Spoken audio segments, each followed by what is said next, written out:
Korban di Indonesia kan bertambah terus nih. Iya. Apalagi teman-teman mungkin dengar masa pandemi bukannya semakin turun malah semakin tinggi korban kekerasan seksual ini.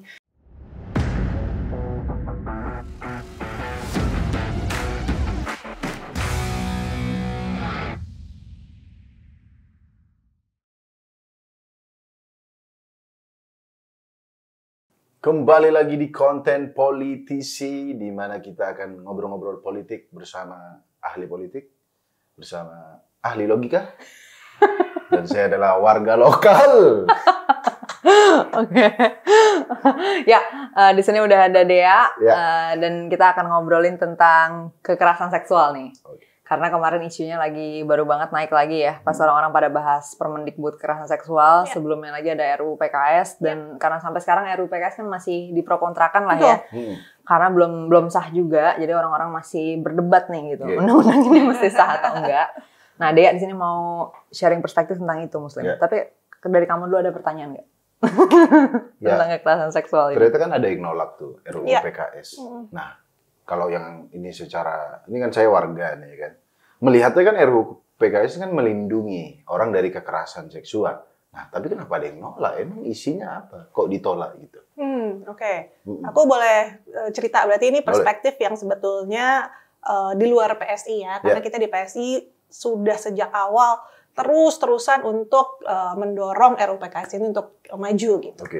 RUU PKS ini nih kuat unik nih, dari 2016 kan sudah mulai dibahas, tapi ini sudah tahun 2021 mau habis lagi dikit lagi, tapi jadi masih juga 2016 pembahasan pertama. Jadi hampir 7 tahun, I think. Rekor juga nih buat salah satu bentuk undang-undang gitu ya yang nggak goal-goal. Jadi kalau ditanya kenapa ditolak? Nah, ditolak itu kalau kita coba pelajari apa sih gitu ya, dasar mereka itu lebih lari ke ada konsen. Jadi mereka ketakutan gitu ya, sepertinya ranah privat gitu kan, sebenarnya kalau menurut kami ini adalah ranah privat ya gitu, dimasukkan menjadi ranah pidana. Satu sisi menganggap demikian. Jadi sepanjang yang penting saya setuju, dia setuju, maka tidak ada hukumnya gitu kan. Walaupun hal tersebutlah yang terjadi di saat ini sekarang ya memang seperti itu gitu. Undang-undang hukum pidana kita membatasi selama ada konsen, lalu dua pihak tidak terikat perkawinan tentunya, maka itu ya tidak termasuk dalam RUU PKS ini. Di satu sisi demikian, di sisi lainnya padahal banyak sekali keuntungan-keuntungan atau positif gitu ya, hal-hal positif yang memang diatur dalam RUU PKS ini. Perlindungan kepada korban nih misalnya, orang yang sudah mengalami kekerasan seksual pasti sudah mengalami traumatisme tersendiri kan. Mereka mau ngadu ke aparat hukum aja tuh kan pasti sesuatu yang berat sekali gitu. Kita aja misalnya dengar teman-teman yang mengalami, mau cerita ke teman, mau cerita ke keluarga aja sulit sekali gitu kan. Nah, untuk itu dibutuhkan memang special treatment lah. Nggak bisa seperti perbuatan tindak pidana biasa yang kayak misalnya penipuan ke shopping online, kemudian barangnya nggak datang gitu kan, harus datang ke kantor polisi. Ya walaupun shock dan sebel juga, tapi kan bisa kemudian ketemu banyak orang di BAP dengan tidak trauma mendalam. Iya, berjejer banyak orang gitu. Tapi kan kalau dia sudah kekerasan seksual, tentu treatmentnya dari awal ketika dia mengalami itu harus sudah berbeda. Inilah yang diberikan perlindungannya di RUU PKS ini. Misalnya ketika dia traumatik, ada pendamping psikologisnya di situ, pemeriksaannya pun di ruangan yang terpisah, bahkan next nanti sampai sudah hasil putusannya seperti apa, untuk mengembalikan dia dalam kondisi sebelumnya, banyak sekali pendampingan psikologis. Berarti bagus ya, banyak positifnya tadi, tapi ditolaknya gara-gara ada satu poin. Jadi kalau saya juga pernah dengar katanya karena RUU PKS ini tidak mengatur. Jadi kalau orang apa tuh? orang kumpul kebo, tapi mereka suka sama suka, itu nggak diatur di RUU PKS. Dan itu yang mereka permasalahkan gitu. Ini harusnya dilarang juga gitu. Iya, begitu. Tapi gini, posisi itu sebenarnya sama dengan posisi sekarang. Undang-undang hukum positif yang sekarang berlaku nih, itu kan kita pakai KUHP ya. KUHP kita juga mengatur hal yang demikian sebenarnya. Gitu. Jadi bukan gara-gara RUU PKS jadi itu boleh gitu. Iya. Tapi memang sebenarnya nggak diatur oleh hukum yang ada gitu loh. Iya, iya. Dan concernnya RUU PKS kan kekerasan seksual. Nah, masa orang suka-suka mau dimasukin kekerasan seksual kan sebenarnya nggak nyambung ya. Mungkin harus ada kayak undang-undang sendiri nih. Undang-undang kos-kosan bebas sebenarnya. Undang-undang kos-kosan campur. Aku suka tuh kata-kata. Iya. Berarti konsepnya dari bernegaranya udah harus dirubah. Ya karena sesuai dengan konsep ya kan. Itu. Dia tidak berani menyebut.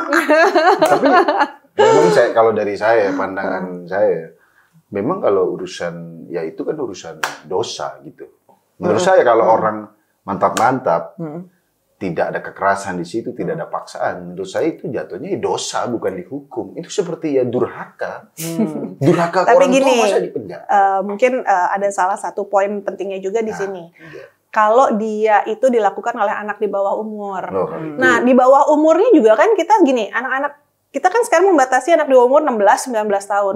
Frankly speaking deh, anak 16-19 tahun ini dalam kondisi yang sangat remaja yang temennya ngapain dia ikutan, kan jadi begitu ya. Mesti hati-hati tuh dengan konsep bahwa selama ada konsen it's okay juga. Belum tentu begitu karena kematangan setiap orang saya rasa kan juga harus dilihat dari gimana dia di-nurture di keluarganya dan lingkungannya. Mungkin dari secara statistik juga ya, maksudnya secara umum orang pada usia berapa sih bisa bikin rational decision gitu kan. Maksudnya keputusan rasional tuh soalnya emang kalau dari penelitian tentang otak kan sebenarnya diketahui itu ya, bahwa oh ternyata otak rasional kita baru develop di usia berapa nih gitu. Kira-kira di usia 25, kalau 24, 25 gitu. Di Indonesia susah mengukur itu. Sarapannya aja beda gitu. Iya, gimana tuh? Yo, ibu, anak-anak kamu ya nasi-nasi, nggak ada energen, tidak ada.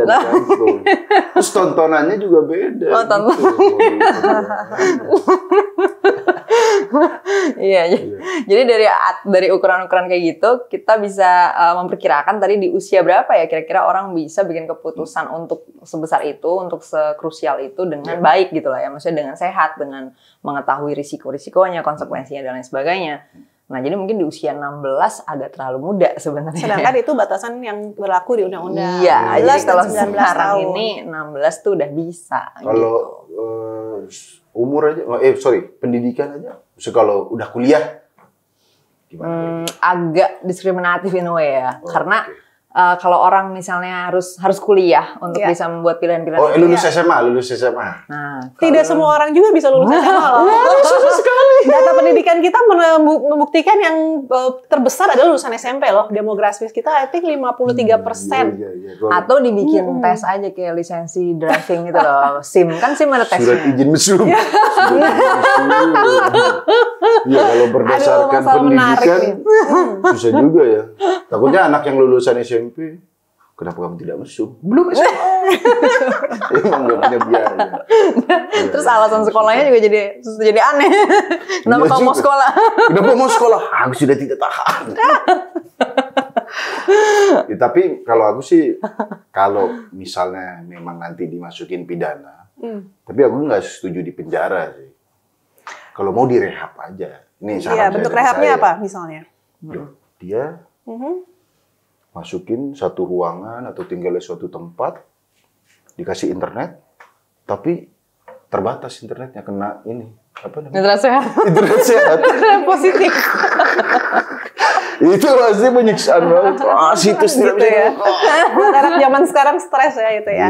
Oke, tapi gini loh, sometimes juga ya yang paling jahat itu sebenarnya yang terjadi di keluarganya. Makanya tadi aku bilang kedewasaan seseorang pasti tentu akan berbeda, tergantung gimana keluarganya mendidiknya gitu ya. Kalau kita bicara di masyarakat golongan tertentu kan masih tuh budaya anak laki-laki tuh lebih emas dibandingin anak perempuan.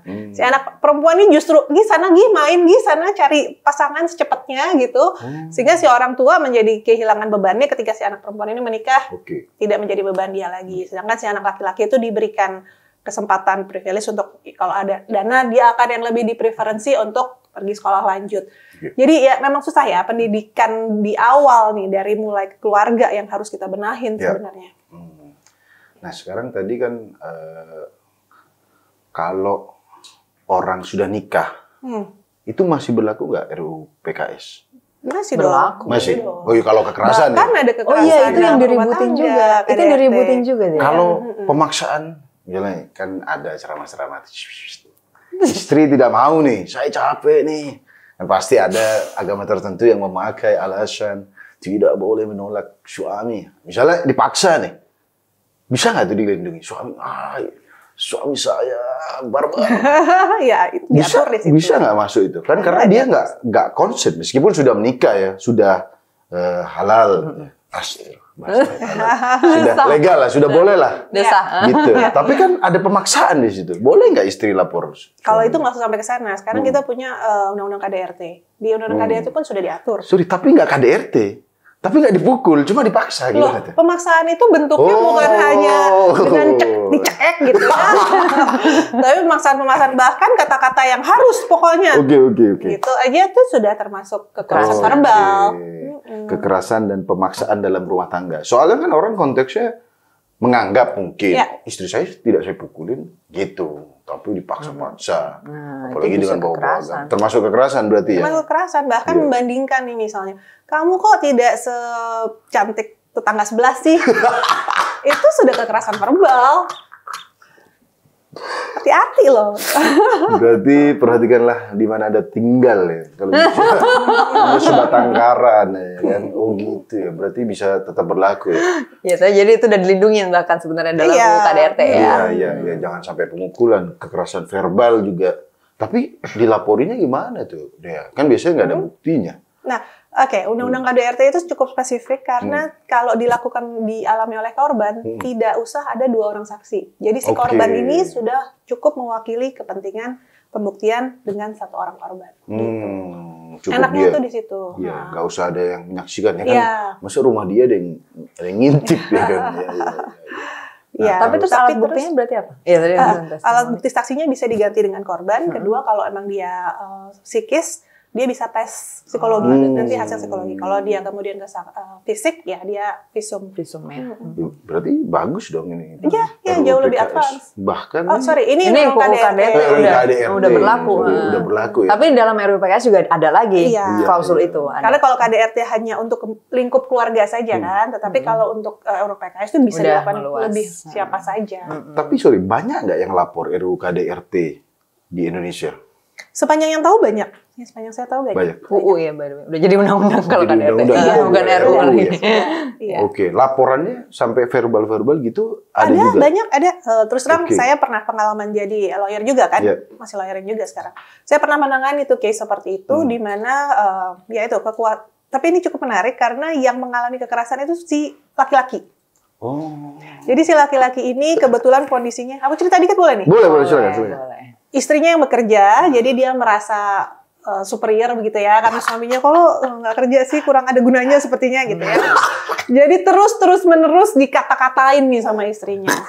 Jadi ya itulah yang terjadi gitu, dan sampai si laki-laki ini keluarganya tidak terima lah. Akhirnya bilang ya udah kamu bikin laporan polisi ini gitu. Karena memang ya dari hasil pemeriksaan psikologi tadi yang ditanya memang membuktikan dia cukup terganggu karena si istrinya tuh constantly merendahkan ya. Nah kalau gitu istrinya di penjara, apa suaminya dikasih kerjaan? Itu pidana berarti maksudnya. Tindakannya apa tuh ke istrinya? Iya, akhirnya sempat enggak ini sih. Mediasikan dulu pastinya. Enggak sih, di polisi sampai di sidang ya, sampai jadi berkas kemudian sidang, tapi kemudian hukumannya percobaan. Berarti tapi respect suaminya, dia nggak malu gitu. Kan suami enggak sebenarnya ya akhirnya si suaminya juga adalah akhirnya dia bekerja apa, bukan ke situnya sih, tapi memang satu pribadi yang merasa superior gitu ya. Tapi kebetulan terjadi sebaliknya. Tapi saya rasa yang terjadi pada umumnya kayaknya justru banyak sekali. Nah, laki-laki nih yang merasa seperti itu gitu kan. Gila. Enggak, tapi aku mau respect buat suaminya karena dia nggak malu gitu buat lapor. Lapor ya. Takutnya dia lapor ke polisi kan, wah saya dihina karena nggak punya kerjaan. Sama polisinya malah dikasih lowongan kerja. Nggak mungkin lah, polisi kan nggak mungkin kayak gitu. Nggak mungkin. Oh kenapa? No comment. Oke, sekarang kalau ngomongin kan ini RUU PKS, sekali lagi karena saya orang awam nih. Kalau kita catcalling, hai cewek itu kayaknya udah jelas. Iya, subjected tuh akan masuk dalam ranah RUU PKS. Sujul? Yes. Berarti jangan di pasar burung, berarti gitu. Jangan sampai di pasar burung gitu. Apa kalau atau nanti di pasar burung ada papan perempuan dilarang masuk. Nah lo. Kalau melirik doang gitu. Kan memang ada cewek-cewek yang sengaja pakai baju. Nah, kalau kita ngelirik. Ya, undang-undang itu menyatakan tatapan sih. Cuman ya itu salah satu poin tersendiri sih yang memang tatapan itu akan sebatas apa gitu ya. Yang menarik mungkin kalau dikaitkan sama Permendikbud yang baru kemarin. Ya, gimana tuh? Posisinya kan tidak seimbang si mahasiswa dan si dosen, mahasiswa dan si guru gitu ya. Jadi katakan tatapan tadi kalau itu terjadi di jalan ya sudah kita papasan, barangkali tidak ketemu lagi. Oke. Tapi kalau dengan kita kaitkan dengan Permendikbud ini tadi, dosen this time ngeliatinnya begitu, tapi kan dia masih terus berinteraksi di kampus. Oh kan dia gitu kan? Oh iya. Ngajar. Masih ngajar kan juga dalam satu semester berapa kali. Tuh. Iya juga gitu. Jadi tatapan yang demikian ya barangkali lama-lama akan mengganggu dan ya tadi ya kondisinya kan dia superior dibandingkan si mahasiswa. Oke, dan memang dosen kan harus menatap pas ngajar kan gitu. Ya cara menatapnya itu dong. Nah, di timer aja kalau mau. Maksimal. Terutama yang cewek-cewek cantik pegang hanya sebatas. Gitu. Nah, ya kan. Fast foto. You got the point. Cewek-cewek cakep di kampus Anda bawa timer gitu, bawa stopwatch. Dan sebenarnya tatapan mesum tuh kelihatan kalau. Oh gitu ya. Kalau cowok-cowok gitu. Iya. Kelihatan kan? Kelihatan. Iya. Tapi kalau gue termasuk yang nggak menganggap itu harassment ya. Tidak Ya tapi memang kan kalau dalam undang-undang ini, maksudnya aturan seperti ini kan memang harus mengakomodasi perspektif yang berbeda ya. Maksudnya karena dari ini kan dari si perempuannya atau dari si orangnya yang mengalami kan memang punya psikis yang berbeda-beda juga. Jadi memang bukan berarti misalnya buat satu orang ini nggak traumatik, ya bisa jadi dibuat orang lain memang traumatik. Dan kita memang harus mengakomodasi ini kan, karena memang terjadi kerugian nih gitu loh, kerugian psikis di sini gitu. Ya berarti memang nggak bisa ditetapkan tatapannya seberapa. Mungkin emang agak susah ya kalau begitu. Tapi kalau dia merasa terlecehkan, ya baru berlaku, mungkin begitu Ya ya? kita akomodasi dulu gitu. Oke, Anda merasa terlecehkannya gimana diproses aja gitu, diproses dan of course kalau dari sisi Dea mungkin dan teman-teman lawyer mungkin akan bilang, ya penegak hukumnya juga bisa bertanggung jawab. Kuncinya ada di situ. Siapa aja boleh melapor, cuman kan kemudian dia selaku penegak hukum, dia yang tahu nih batasan hukumnya harusnya seperti apa, ya dia harus pegang itu tongkatnya. Oke, mungkin kalau di real life lebih kelihatan sih orang misalnya tatapan mesum atau catcalling. Memang yang susah sebenarnya di sosmed, di sosial media. Misalnya nih cewek ya kan, banyak kan sekarang. Misalnya dia nge-post baju seksi, terus dia nanya, seksi nggak aku? Oh, oke. Nah, itu jebakan kalau RUU PKS sudah sah, jangan dijawab. Udah, jangan dijawab. Seksi nggak aku? Kalau kita, seksi banget, nah. Dilapor gitu. Iya. Dan memang tetap lagi-lagi juga nanti kan pembuktiannya juga, misalnya alat buktinya gimana. Jadi tetap aja ketika suatu aturan itu ada, ya tetap akan ada prosesnya tadi ya. Sebenarnya akan ada proses hukumnya. Iya. Sebenarnya selain sekali lagi di real life, memang di sosmed sih. Kak Dea, gitu ya. Tapi salah satu yang paling banyak ini, cewek-cewek itu sering dikirimin foto kemaluan gitu. Oh iya. Dan itu sih berapa orang ngerasa itu shock banget gitu kayak. Iya. Aku pernah juga ngalamin, tapi iya lagi-lagi sih kalau di aku nggak shock ya somehow. Cuman lebih kayak jelek aja gitu. Tapi ya udah gitu kan, maksudnya ya kan. Bukannya itu bisa dikontrol ya. Kalau kita nggak temenan kan itu bisa gambar tidak terkirim kan. Dia tulisnya blur gitu. Oh iya kalau di Instagram iya. Instagram. Tapi kalau aku selalu accept request. Memang Anda penasaran ternyata. Enggak cuma di Instagram, di Twitter, terus kadang juga nomor WhatsApp-nya gitu. Di WhatsApp langsung gambar itu. Gitu. Kalau WhatsApp juga enggak tahu kecuali kamu load. Enggak, tergantung. Ada yang memang otomatis download. Tergantung settingannya ya. Oke, berarti balik lagi dong. Kita punya kontrol untuk men-setnya sebenarnya. Iya. Tapi iya. memang misalnya kadang aku juga sebagai cowok ya, itu memang kesel sih sama orang-orang kayak gitu. So, apa sih tujuannya gitu? Iya. Itu menggoda enggak? Dan kadang nih yang paling menyedihkan, yang diserang gini. Kalau Anda ngirim foto-foto mesum Anda ke orang yang misalnya selebgram yang seksi-seksi, itu salah. tetap salah, tapi masih berhubungan lah gitu, karena mungkin konteksnya dia seksi gitu. Yang paling sedih tuh ya cewek-cewek hijaban, terus anak-anak di bawah umur dikirim-kirimin.